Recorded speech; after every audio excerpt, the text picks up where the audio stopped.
บายครับอันนี้เป็นของกลุ่มที่1นะครับของกลุ่มที่1ของกลุ่มที่1นี้ได้ระดมความคิดกันแล้วนะครับก็ออกมาแค่นี้เพราะว่าของทางโรงเรียนนั้นนะครับในขั้นตอน10ขั้นตอนนั้นตอนนี้เราเดินได้แค่ขั้นตอนที่1นะครับขั้นตอนที่1ไม่ได้ออกมาทั้งหมด10ขั้นตอนนะครับแต่นี้ขั้นตอนที่1ที่กำลังทำอยู่ขณะนี้นะครับขั้นตอนที่1นะครับก็คือเรื่องเรียนรู้เรื่องใกล้ตัวนะครับเรียนรู้เรื่องใกล้ตัว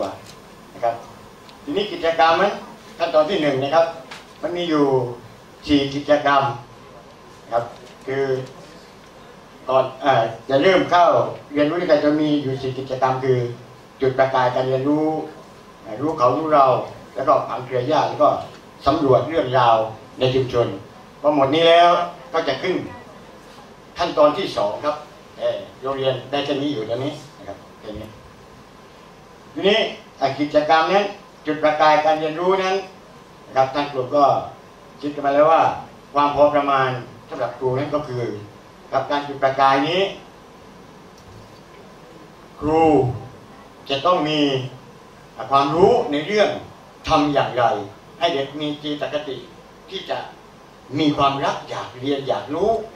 ครับในสิ่งที่เขาจะต้องศึกษานะครับตอนนี้ต้องรู้ศักยภาพของนักเรียนด้วยนะครับตรงนี้หรือพูดง่ายๆตรงนี้นะครับความพอประมาณตรงนี้เราต้องเช็คต้นทุนของเด็ก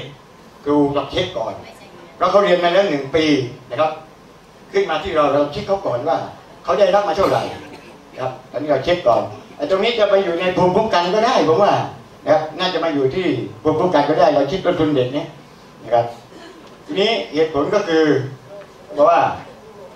ให้นักเรียนนี้ครับเกิดการคิดนะครับแต่ผมว่ามีการคิดขึ้นมาภูมิคุ้มกันที่จริงคิดต้นทุนผมว่าน่าจะใส่ตรงนี้ด้วยก็ได้นะครับคิดต้นทุนเด็กก่อนนะครับแล้วก็เรื่องกติกาครูต้องคิดแล้วที่จริงเราก็คิดเลยว่าให้เด็กเป็นคนนะว่ากฎกติกาอย่างไรนะครับทีนี้ความรู้ของครูครับตัวนี้สำคัญนะครับความรู้โดยเฉพาะการตั้งคำถามนะครับการตั้งคำถามจะให้เด็กตอบเด็กพูดตรงนี้สำคัญนะครับเขาเรียกอะไรแล้ว5 วัตอะไร5 Wอะไรไม่รู้นะตรงนั้นแหละเดี๋ยวนะผมจำไม่ได้แล้วนะครับ5 วัตอะไรกับ1อะไรนะ1S ครับความรู้ตรงนี้ครูต้องรู้นะครับการตั้งคำถามนี่สำคัญนะครับแล้วก็คุณธรรมตรงนี้แน่นอนครับถ้าเราเช็คต้นทุนเด็กแล้วเราต้องเข้าใจความแตกต่างระหว่างบุคคลเด็กที่ได้รับมาจากปีที่แล้วเขาได้มาเท่าไหร่ตรงนี้คุณธรรมตรงนี้ครับเราต้องรู้แล้วตรงนี้นะครับว่าเขาได้มาเท่าไหร่นะครับจากปีที่แล้วนะครับมันจะไม่เหมือนกันทั้งห้องนะครับตรงนี้นั้นครูต้องเข้าใจในตัวเด็กนะครับ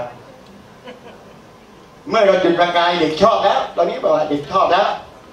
นะเด็กชอบแล้วเอามารู้ตัวเองเลยฉันเป็นใครนะครับฉันเป็นใคร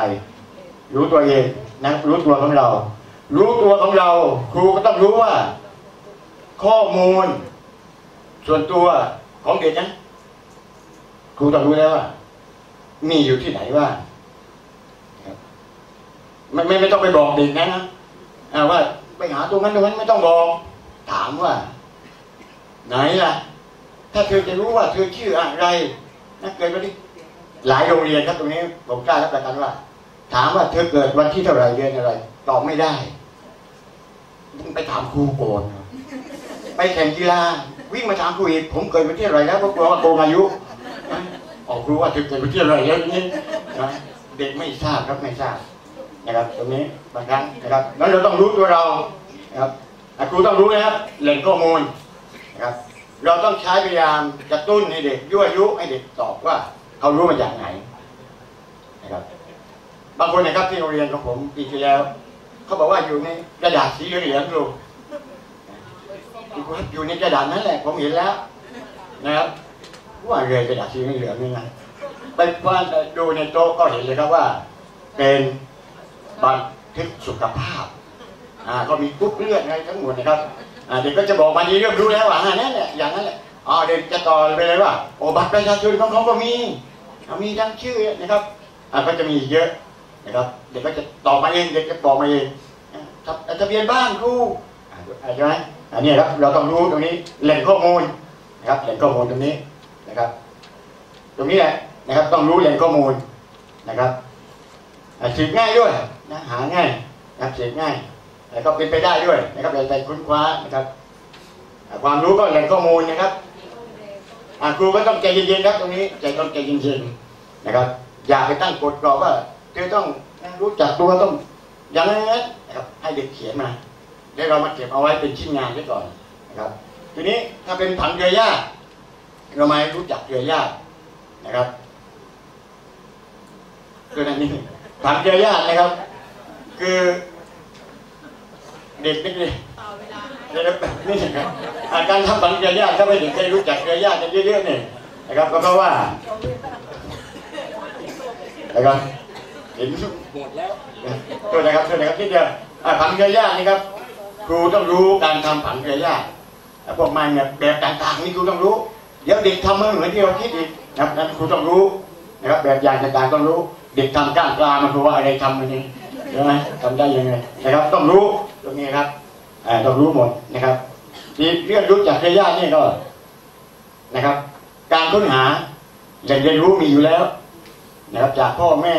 ใครในบ้านญาติพี่น้องกี่คนทำก็ตรงนั้นพอประมาณแล้วเอาแค่ไว้ก่อนแล้วก็ภูมิคุ้มกันนะครับความภูมิคุ้มกันก็บอกว่ามีความผูกพันใกล้ชิดทีนี้ที่เรื่องความรู้นี้ที่สำคัญก็คือ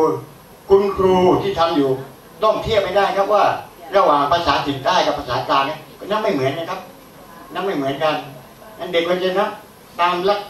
หลักของศาสนานะครับของอิสลามก็อีกแบบนึง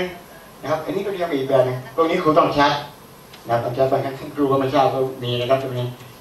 มันยากนะนับกันยากตรงนี้ต้องอดทนครับต้องอดทนแล้วก็ต้องมีความเมตตากับเด็กด้วยนะครับทีนี้การออกสำรวจตรงนี้กิจกรรมตรงนี้นะครับที่ออกสำรวจนี้ก่อนที่จะเข้าสู่ขั้นตอนที่2ครับเราต้องให้เด็กนักเรียนครูนะครับต้องคิดแล้วว่าอย่าไปบังคับว่าอาชีพนี้นะครับให้เด็กไปหามาเลยที่เขาชอบทุกมิติไม่ว่าด้านไหนนะครับศาสนาเขาอยากศึกษาอาชีพนะให้เขียนมาทั้งหมดเลยใครได้เท่าไหร่เป็น150ก็เขียนมาครับตรงนี้วันครูต้องรู้ว่าในชุมชนนี้เด็กไปเขียนจากข้างนอกเพราะว่าภายในชุมชนครับเราต้องรู้แล้วอาชีพอย่างนี้ครูต้องรู้แล้วว่ามีอยู่ร้านซ่อมรถไม่มีนะตรงนี้ปั๊มไม่มีนะอยากทำเราต้องรู้แล้วว่าต้องเป็นในชุมชนนะครับต้องเป็นภายในชุมชนทีนี้เวลาเราอาจจะให้1 อาทิตย์ครูต้องคิดแล้วภายใน1 อาทิตย์นี้โรงเรียน2 วันครับวันอังคารกับวันพุธนะครับพอเนี่ยบอกตรงนี้แล้วบอกภายในอาทิตย์หน้าจะต้องนำเสนอนี้แล้วค่อยมาขมวดนะครับแยกเป็นมิติทีนี้ค่อยๆมาแยกอันนี้ยังไม่ถึงนะครับขั้นนั้นยังไม่ถึงนะครับทีนี้เหตุผลครับเด็กได้รู้จักสังเกตสิ่งที่ใกล้ๆตัวอาชีพอะไรต่างๆนะครับโรคภัยไข้เจ็บเขียนไม่ได้ครับอยากศึกษาเขียนได้หมดนะครับทีนี้สืบค้นนะครับสืบค้นข้อมูลการสืบค้นนี้นะครับเราอย่าไปอย่ามาเกี่ยวกับเรื่องความพอประมาณว่าเอาแค่นี้ให้เด็กสามารถได้ต่อยอดได้เช่นว่าหลังจากที่เธอทำความคิดอย่างนี้แล้วนะครับหลังจากวันฮาริยาโยเธอลองกลับมาเติมใหม่ได้นะครับเพราะพ่อพาไปพบญาติที่สงขลาใช่ไหมพบญาติที่สงขลาอีกเอามาต่อได้อีกนะครับอย่าไปว่าพอประมาณแค่นี้นะพอแล้วไปต่อยอดได้อีกนะครับโอเคแล้วก็ต่อไปความรู้นะครับเรื่องของเครือญาติตรงนี้นะครับในชุมชนไม่มีปัญหานะครับเพราะว่าเอาเวลาเราออกเยี่ยมบ้านนะครับข้อมูลตรงนี้ครูรู้อยู่แล้วหลังไหนนี่นับถูกหมดนะครับทีนี้คุณธรรมนะครับคุณธรรมคุณครูก็ต้องบางครั้งก็ต้องสละเวลานะครับต้องไปสืบหาลองนับดูว่าที่เด็กเขียนเครือญาติมันจริงไหมไอ้คนนั้นบ้านอยู่ที่ไหนนี่อยู่ที่ไหนนะครับถ้าเราทำได้อย่างนี้ผมว่าคุณธรรม และก็สมรรถนะต่างๆนี้ก็จะเกิดกับเด็กครับขอบคุณครับ